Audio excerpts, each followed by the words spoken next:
Bismillahirrahmanirrahim. Assalamualaikum warahmatullahi wabarakatuh. Alhamdulillahirabbil alamin wal aqibatu lil muttaqin wala udwana illa 'alal zalimin. Asyhadu an la ilaha illallah wahdahu la syarikalah wa asyhadu anna Muhammadan abduhu wa rasuluh sallallahu alaihi wasallam la nabiyya ba'dah. Segala puja dan puji hanya milik Allah tabaraka wa taala. Salawat beserta salam kita hadiahkan buat Nabi kita tercinta Muhammad sallallahu alaihi wasallam. Pada pagi yang berbahagia ini, insyaallah kita akan membicarakan sebuah tema yang penting untuk kita ketahui secara bersama, yaitu adab-adab membaca Al-Quran yang disebut oleh ulama dengan adabu tilawatil Quran. Kajian kita ini akan saya sarikan dari kitab Mawsu'atu Al-Adab Al-Islamiyah. Ada beberapa adab yang perlu dijaga oleh seorang muslim tatkala dia membaca Al-Quran. Apalagi pada bulan yang mulia ini, bulan Ramadan, di mana pada bulan Ramadan ini Allah tabaraka wa taala mulai menurunkan kalamnya Al-Quranul Karim kepada Nabi kita Muhammad sallallahu alaihi wasallam melalui perantaraan Jibril alaihi salam, sebagaimana diterangkan oleh Allah dalam firman-Nya, "Syahrul Ramadan allazi unzila fihi al-Qur'an hudan lin-nas wa bayyinatin minal huda wal furqan."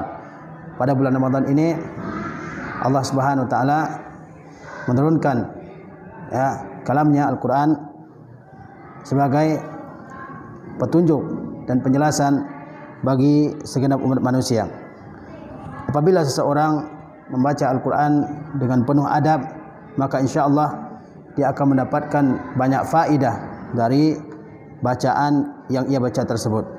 Oleh sebab itu, penting sekali bagi kita untuk mengetahui adab tilawatil Quran, yaitu adab-adab membaca Al-Quran. Kita langsung kepada temanya. Al-adabul awal, adab yang pertama adalah an-niyatus salihah, yaitu niat yang baik. Bima'na al-ikhlasi fi tilawati lillahi ta'ala. Adab yang pertama ketika seseorang ingin membaca Al-Quran adalah ia mesti membaca Al-Quran dengan niat ikhlas, yaitu membaca Al-Quran semata-mata mengharapkan pahala ganjaran dari Allah tabaraka wa ta'ala.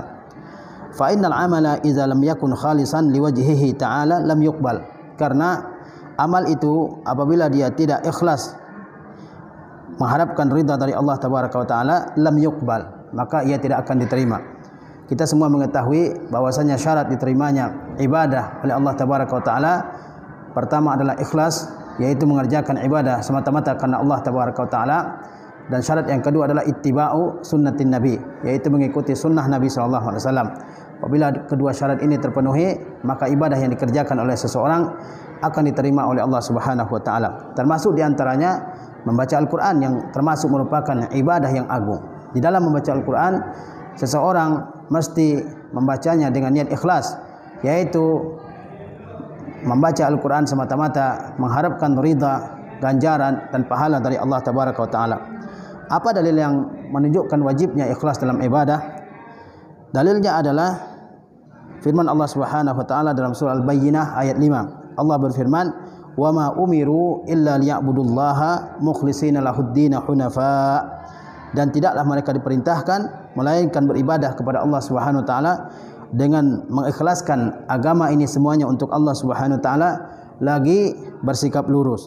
Jadi Allah Subhanahu wa taala memerintahkan kepada kita semua sebagai hamba-hambanya untuk beribadah kepadanya dengan ikhlas. Wa qala sallallahu alaihi wasallam, dan Rasulullah sallallahu alaihi wasallam bersabda, ini dalil dari sunnah, "Innallaha ta'ala la yaqbalu minal amali illa ma kana lahu khalisan wa tughiya bihi wajhu."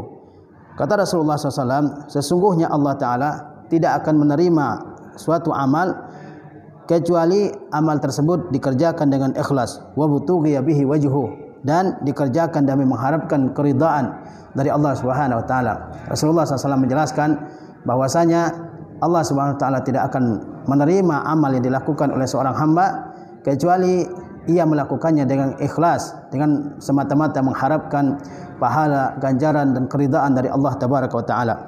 Fayambaghi liqari'il Qur'ana an yukhlisa niyyatahu lillahi ta'ala. Maka sangat pantas dan sangat patut bagi seorang qari'il Qur'an, seorang pembaca Al-Qur'an, untuk memurnikan, membersihkan dan mengikhlaskan niatnya dalam beribadah kepada Allah Subhanahu wa taala.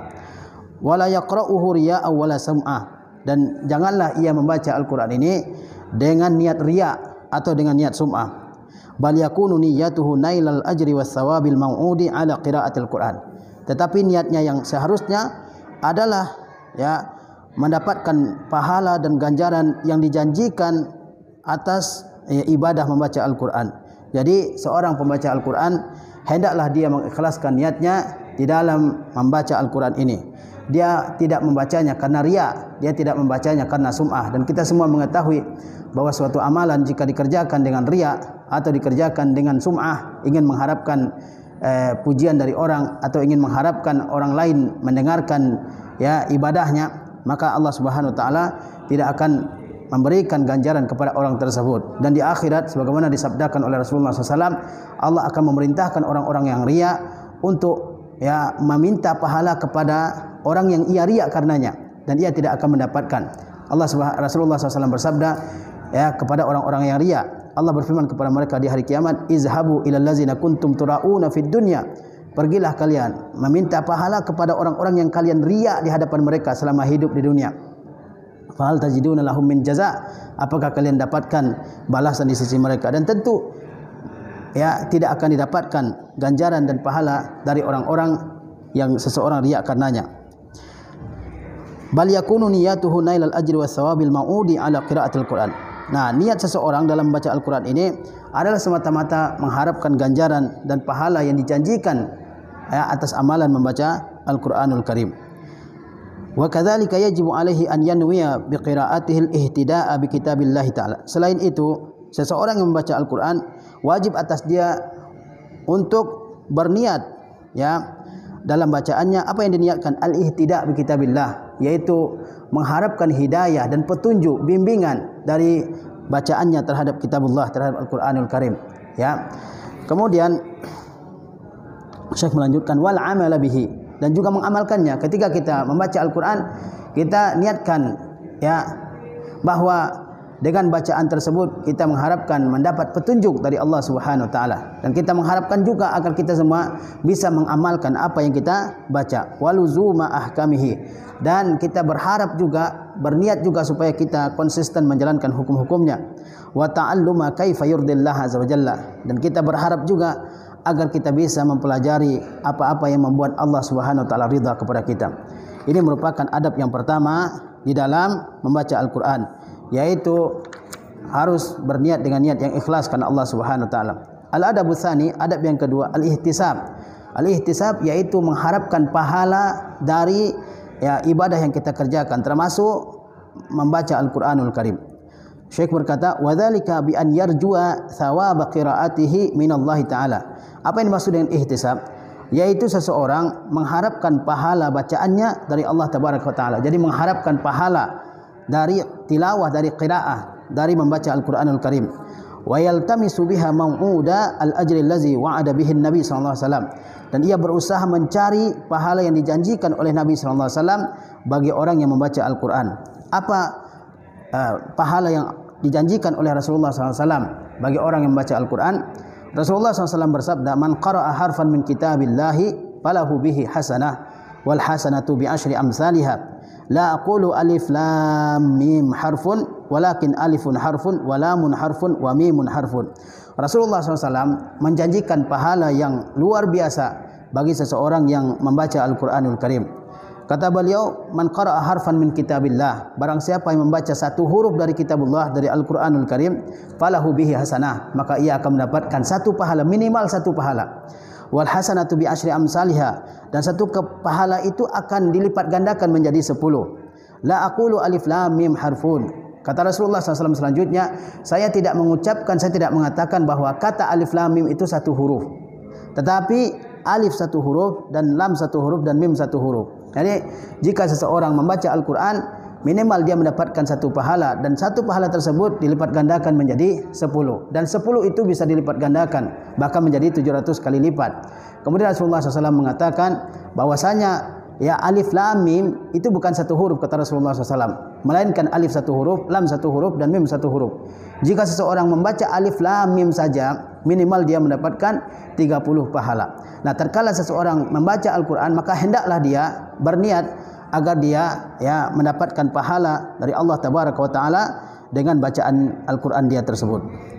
Kemudian al-adabus tsalis, adab yang ketiga, tilawatul Qur'ani ala tahara, yaitu membaca Al-Quran dalam keadaan suci. Wa huwa a'zamu lil ajri, dan itu lebih besar pahalanya. Wa akmalu an yakuna al-insanu mutatahhiran, dan lebih sempurna apabila seseorang membaca Al-Quran dalam keadaan suci. Wa huwa yaqra'ul Qur'an, sedangkan dia membaca Al-Quran. Jadi adab yang ketiga ini, hendaklah tatkala orang membaca Al-Quran, dia membaca Al-Quran dalam keadaan suci. Karena kalau orang membaca Al-Quran dalam keadaan suci, itu pahalanya lebih besar dan lebih sempurna. Ya, fa in qara'a ala ghairi wudu'in jaza. Namun jika dia membaca tanpa wudu, maka hal tersebut dibolehkan. Jika seseorang membaca Al-Quran tanpa wudu, maka hal tersebut dibolehkan. Wa dzalika idza kana yaqra'u an zahri qalbin, yaitu apabila dia membacanya lewat hafalannya. Jadi jika seseorang membaca Al-Quran lewat hafalannya, mungkin dia hafal beberapa juz dan ia membaca Al-Quran dari hafalannya, bukan dari mushaf, bukan dengan memegang mushaf, maka saat itu dia boleh tidak berwudu, dan jika dia berwudu maka hal itu lebih sempurna. Ya. Wa amal qira'atu minal mushaf fa ala hasabi ma yali fil adabir rabi'. Adapun membaca Al-Quran lewat mushaf, lewat memegang mushaf, maka ya ketentuannya seperti yang akan beliau uraikan dalam adab yang keempat. Jadi adab yang ketiga ini, hendaklah seseorang membaca Al-Quran dalam keadaan berwudu. Itu lebih sempurna. Ya. Namun jika seseorang membaca Al-Quran tanpa ada wudu, hal itu dibolehkan jika ia membaca Al-Quran dari hafalannya.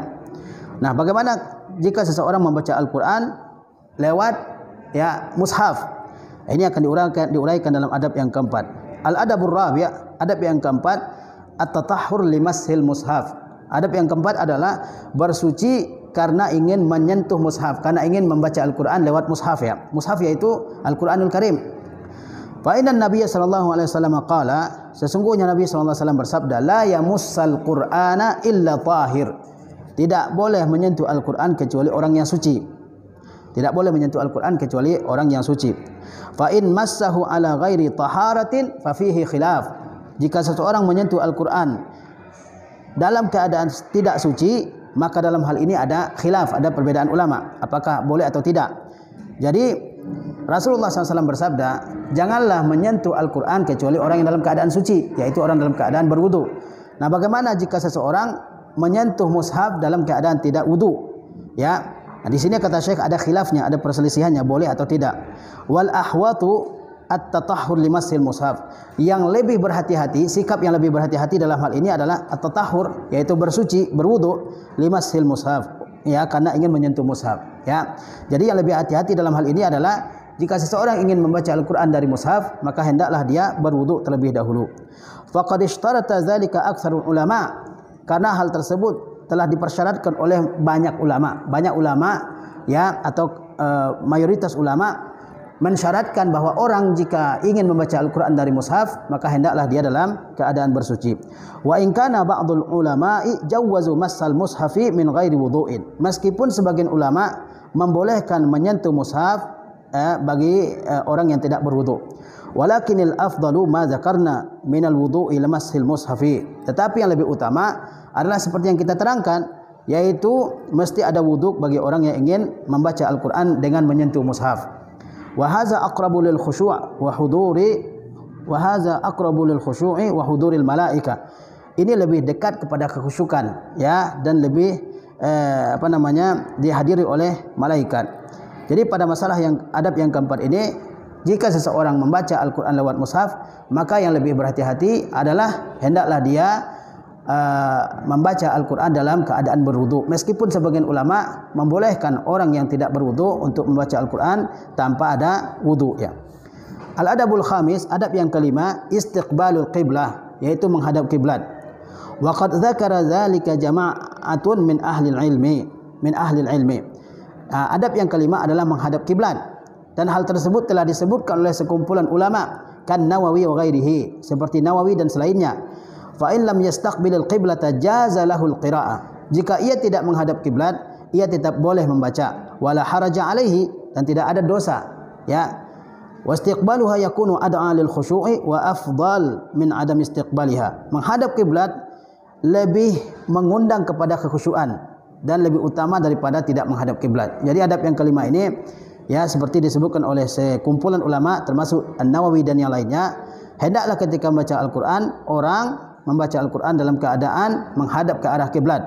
Dan jika dia tidak menghadap ke arah kiblat, hal tersebut dibolehkan dan tidak berdosa, dan tidak berdosa jika orang yang membaca Al-Quran tidak menghadap ke kiblat. Namun jika membaca Al-Quran menghadap kiblat, maka itu lebih fokus ya, dan lebih membawa kepada kekhusyuan dan lebih utama daripada tidak menghadap kiblat. Al-adabus sadis, adab yang keenam, tilawatul Qur'ani jalisan. Membaca Al-Quran dalam keadaan duduk. Ini adab yang keenam, membaca Al-Quran dalam keadaan duduk. Wa hadza ablaghu fi tawqiri kitabillah taala. Ini lebih sempurna dalam menghormati kitabullah taala, dan menghormati Al-Qur'anul Karim. Wa ta'zimi sya'airihi, dan lebih sempurna dalam mengagungkan syiarnya, ya, syiarnya Allah tabaraka wa taala. Fa in qara'a waqifan aw masyan jaza. Namun jika seseorang membacanya dalam keadaan berdiri atau dalam keadaan berjalan, jaza, hal tersebut dibolehkan. Fa innahu sallallahu alaihi wasallam kana yazkurullaha ala kulli ahyanihi. Karena sesungguhnya Nabi SAW mengingat Allah Subhanahu wa taala dalam setiap keadaan, ya, dalam keadaan duduk, dalam keadaan berbaring, dalam keadaan berdiri ataupun dalam keadaan berjalan. Nah, adab yang keenam ini, hendaklah seseorang membaca Al-Qur'an dalam keadaan duduk, karena itu lebih sempurna dalam upaya untuk menghormati kitabullah dan lebih mengagungkan syiarnya Allah tabaraka wa taala. Namun jika seseorang membaca Al-Qur'an dalam keadaan berdiri, dalam keadaan duduk, atau dalam keadaan berjalan, maka hal tersebut dibolehkan. Dalilnya adalah karena Rasulullah SAW senantiasa mengingat Allah tabaraka wa taala, dan di antara bentuk mengingat Allah SWT adalah membaca Al-Qur'anul Karim. Rasulullah SAW senantiasa mengingat Allah tabaraka wa taala dalam setiap keadaan. Kemudian al-adabus sabi', adab yang ketujuh, yaitu at-tasawwuk, ya, bersiwak. Ya, hendaklah seseorang bersiwak sebelum dia membaca Al-Qur'an. Li tatyibi raihatil fami allazi yakhruju minhu kalamullah taala, untuk ya mengharumkan bau mulut yang keluar darinya kalamullah taala. Jadi ketika seseorang ingin membaca Al-Qur'an, maka hendaklah dia ya bersiwak terlebih dahulu supaya mulutnya tidak bau, supaya mulutnya wangi, ya. Karena ia ingin membaca kalamullah tabaraka wa taala. Fa fil hadithi anna Nabi sallallahu alaihi wasallam qala, dalam sebuah hadis Rasulullah bersabda, "Idza qama ahadukum yusalli minal laili falyastak, fa inna ahadakum idza qara'a fi salatihi wada'a malakun fahu ala fihi la yakhruju min fihi syai'un illa dakhala fi famil malak." Kata Rasulullah SAW, apabila seseorang di antara kalian ya bangun pada malam hari untuk mengerjakan salat, falyastak, maka hendaklah dia bersiwak terlebih dahulu. Apabila seseorang bangun pada malam hari untuk mengerjakan salat malam, maka hendaklah dia bersiwak terlebih dahulu. Fa inna ahadakum iza qara'a fi salatihi, karena seseorang di antara kalian jika ia membaca Al-Qur'an dalam salatnya, wada'a malakun fahu ala fihi, maka malaikat mendekatkan mulutnya ke mulut orang yang salat tersebut. La yakhruju min fihi syai'un illa dakhala fi famil malak. Tidaklah keluar sesuatu bacaan dari mulut orang yang salat tersebut kecuali akan masuk ke mulut malaikat, ya. Oleh sebab itu, tatkala seseorang ya ingin membaca Al-Qur'an, hendaklah dia bersiwak terlebih dahulu supaya mulutnya wangi, karena yang akan dia baca adalah firman Allah tabaraka wa taala. Terlebih lagi tatkala seseorang ingin salat pada malam hari dan ia pasti membaca Al-Qur'an dalam salatnya, hendaklah dia ya menggosok giginya ataupun bersiwak terlebih dahulu, ya. Wa hadza fadlun 'azimun jiddan liqiyamil laili.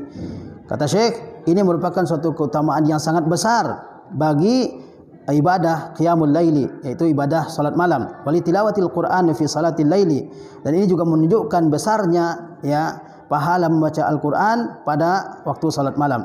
Fayam bagilil muslimi mura'atu hadzal amri, maka sangat patut bagi seorang muslim untuk memperhatikan hal ini. Jadi adab yang ketujuh ini, hendaklah seseorang bersiwak terlebih dahulu ketika ia ingin membaca Al-Qur'an. Al-adabus tsamin, adab yang kedelapan, al-qira'atu tartilan, yaitu membaca Al-Quran dengan tartil. Apa itu tartil? Dijelaskan oleh Syekh, wa zalika bi qiraatil Qur'ani ala muhlin. Yang dimaksud dengan tartil adalah bi qiraatil Qur'ani ala muhlin, yaitu membaca Al-Quran dengan pelan, dengan santai. Wa iqamati alfazihi wa hurufihi, dan ya menegakkan lafaz-lafaznya dan huruf-hurufnya. Maksudnya membaca lafaznya dan huruf-hurufnya dengan jelas, dengan sempurna, dengan baik.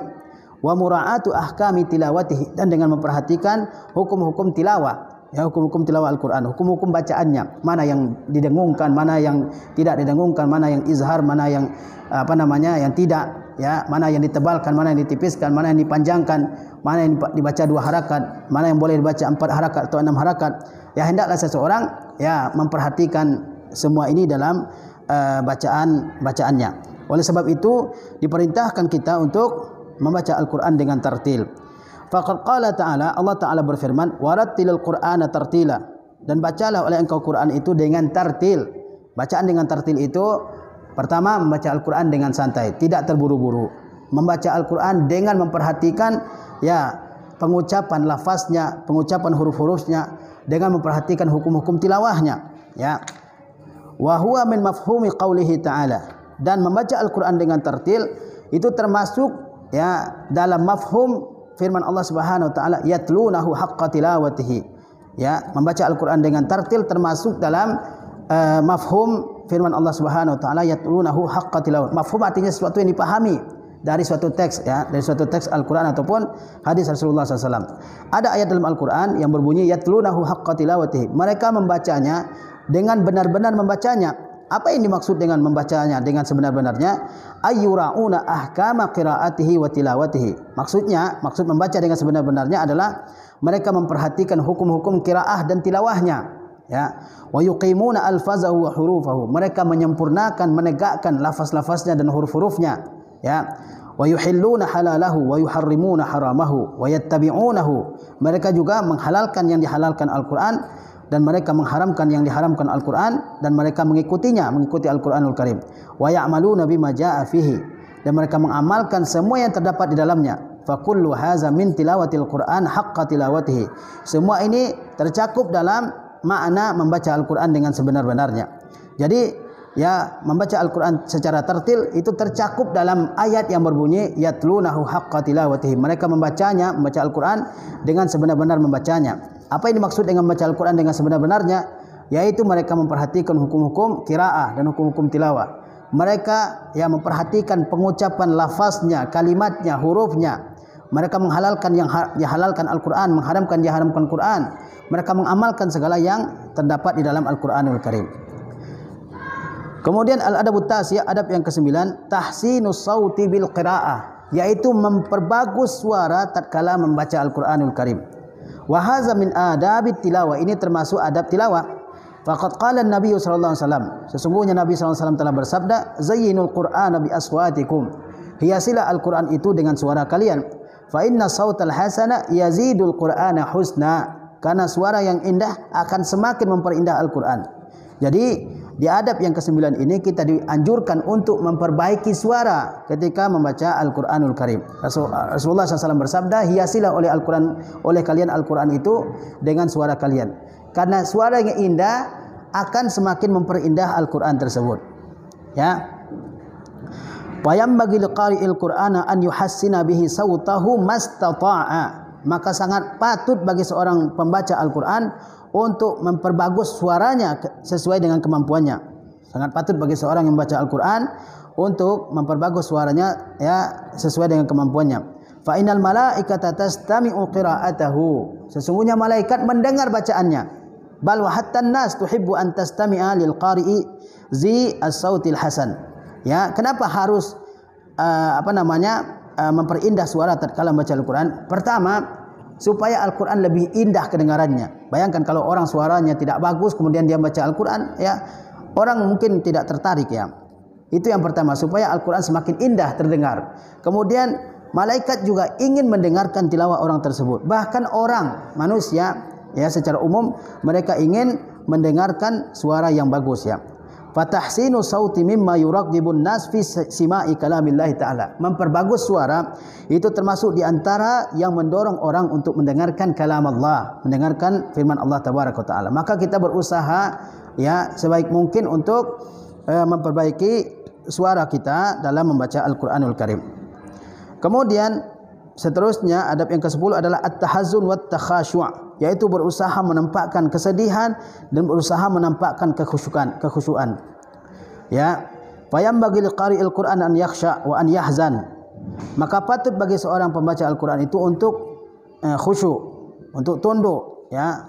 Wa an yahzan, dan patut juga bagi dia untuk bersedih, ya. Au yatahazzan, atau berusaha untuk sedih. Ya.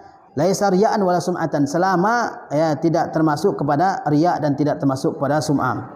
Jadi tatkala seseorang baca Al-Quran, hendaklah dia nampakkan kesedihannya dan dia nampakkan khusyuknya. Ya, kalau dia tidak bisa untuk khusyuk, maka hendaklah dia berusaha semaksimal mungkin. Kalau dia tidak bisa sedih, maka hendaklah dia berusaha untuk bersedih tatkala baca Al-Quran, ya. Selama tidak membawa ia kepada riya, tidak membawa dia kepada sum'ah, dan selama dia tidak membawa dia kepada sikap berpura-pura di hadapan manusia, ya. Walaisa tazahuran amaman nas, selama bukan berpura-pura di hadapan manusia. Fahaza riya, kalau dia berpura-pura sedih, berpura-pura khusyuk padahal enggak khusyuk, maka ini adalah riya, ya. Tapi dia berusaha khusyuk dan berusaha untuk menghindari riya. Ya, kalau riya bagaimana? Bal syirkun muhbitun lil amal. Kalau orang membaca Al-Qur'an dengan berusaha menyedih-nyedihkan, ya, berusaha untuk mengkhusyuk-khusyukkan hatinya, maka itu adalah perbuatan syirik, ya. Kalau niatnya riya. Nah, dan perbuatan riya itu adalah kesyirikan yang menjatuhkan, bisa menggugurkan amal manusia, ya. Apa dalil yang menunjukkan bahwasanya tatkala membaca Al-Qur'an ini orang mesti berusaha untuk menampakkan kesedihannya, khususnya tatkala ayat-ayat yang menceritakan tentang menceritakan tentang misalnya siksa neraka, ya, dan sebagainya. Faqad qala an-nabiy sallallahu alaihi wasallam, Nabi sallallahu alaihi wasallam bersabda, ahsanun nasi qira'atan allazi iza qara'a ra'aita annahu yakhshallah. Sebaik-baik orang dalam tilawah, dalam qiraah, dalam membaca Al-Qur'an adalah orang yang jika kamu lihat dia membaca, maka engkau meyakini bahwa dia takut kepada Allah Subhanahu wa taala. Wa qad qila inna hadza tahazzun huwa al-maqsud min qaulihi sallallahu alaihi wasallam. Dan dikatakan bahwa tahazzun ini, menampakkan kesedihan ini, itulah yang dimaksud dari firman, dari sabda Nabi sallallahu alaihi wasallam, laisa minna man lam yataghanna bil Qur'an yajharu bihi. Ya, tidak termasuk di antara kami orang yang tidak melagukan Al-Qur'an dan yajhar bihi, dan menjelaskan bacaannya. Jadi tatkala seseorang membaca Al-Quran, maka hendaklah dia menampakkan kesedihannya dan menampakkan rasa khusyuknya, selama tidak membawa dia ke dalam riya dan tidak membawa dia ke dalam sum'ah, atau tidak membawa dia ke dalam sifat berpura-pura di hadapan manusia. Tapi kalau dia menampakkan kesedihannya dengan niat riya, ya, supaya orang melihat dia bersedih membaca Al-Quran, supaya orang melihat dia khusyuk dalam membaca Al-Quran, maka hal tersebut, ya, adalah suatu hal yang berbahaya, bisa menjatuhkan amal yang dia kerjakan tersebut. Kemudian adab yang ke-11, al-adabul hadi asyar, adab yang ke-11, al-buka' awit tabaki, menangis ataupun berusaha untuk menangis, ya. Fayambaghi liqari'il Qur'an an yabkiya mastata'a. Patut bagi seorang pembaca Al-Quran untuk menangis sesanggup dia. Wa huwa yaqra'u kalam Allah Ta'ala, sedangkan ia sedang membaca kalamullah, ya. Fa in lam yaf'al falyatabaki, jika dia tidak bisa menangis, maka hendaklah dia berusaha menangis. Wa qad qala ta'ala, Allah Ta'ala berfirman menjelaskan tentang sifat orang-orang yang beriman dan bertakwa kepada Allah Subhanahu wa taala, ya. Iza tutla alaihim ayatur rahmani kharru sujjada wa buqiyya. Apabila dibacakan kepada mereka ayat-ayat Allah Ar-Rahman, maka mereka tersungkur sujud dalam keadaan menangis, ya. Jadi dianjurkan bagi seseorang, ya, untuk menangis. Jika dia tidak bisa menangis, maka hendaklah berusaha untuk menangis, ya. Kemudian Syekh menyebutkan beberapa ayat yang menerangkan hal ini. Kita langsung ke bagian keterangannya. Wa inna ma yatahaqqaqu hadzal buka'u wal khusyu'u bi istish'ari 'azamatillahi jalla jalaluhu. Ya, kenapa seseorang bisa menangis? Kenapa seseorang bisa khusyuk ketika membaca Al-Quran? Karena apa? Merasakan keagungan Allah Tabaraka wa Ta'ala. karena ia merasakan keagungan Allah tabaraka wa taala. Wa annahu allazi takallama bihadzal Qur'an. Kenapa seseorang bisa menangis dan khusyuk ketika baca Al-Qur'an? Sebabnya yang pertama tadi, karena dia merasakan betapa agungnya Allah tabaraka wa taala yang telah menurunkan Al-Qur'an, dan karena ia merasakan bahwa Allah lah yang telah memfirmankan Al-Qur'an ini.